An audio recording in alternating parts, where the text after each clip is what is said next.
Kauuwi lang natin galing ng duty.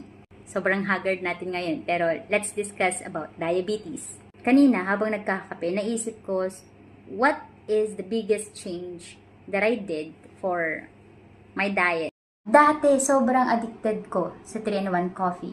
I can even drink 3 to 4 cups in a day sa ganito kaliit na baso.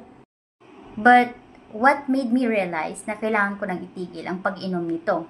I attended a seminar before that was way back 2023, and the speaker told us na one of the leading causes of diabetes in Filipinos is because of 3-in-1 coffee.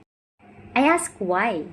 Isa ka rin ba sa umiinom ng 3-in-1 coffee 3 to 4 times a day sa ganito kaliit na baso?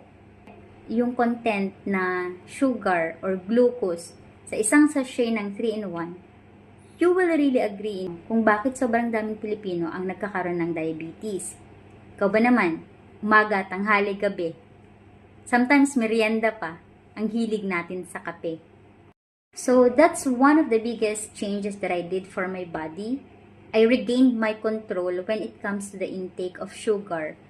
And naging vigilant ako sa kung ano yung mga iniinom at kinakain. I know it can be hard kasi nga, coffee lover ang mga Filipino.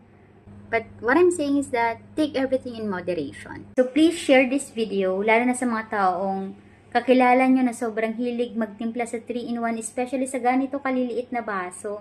So thank you very much and see you next time.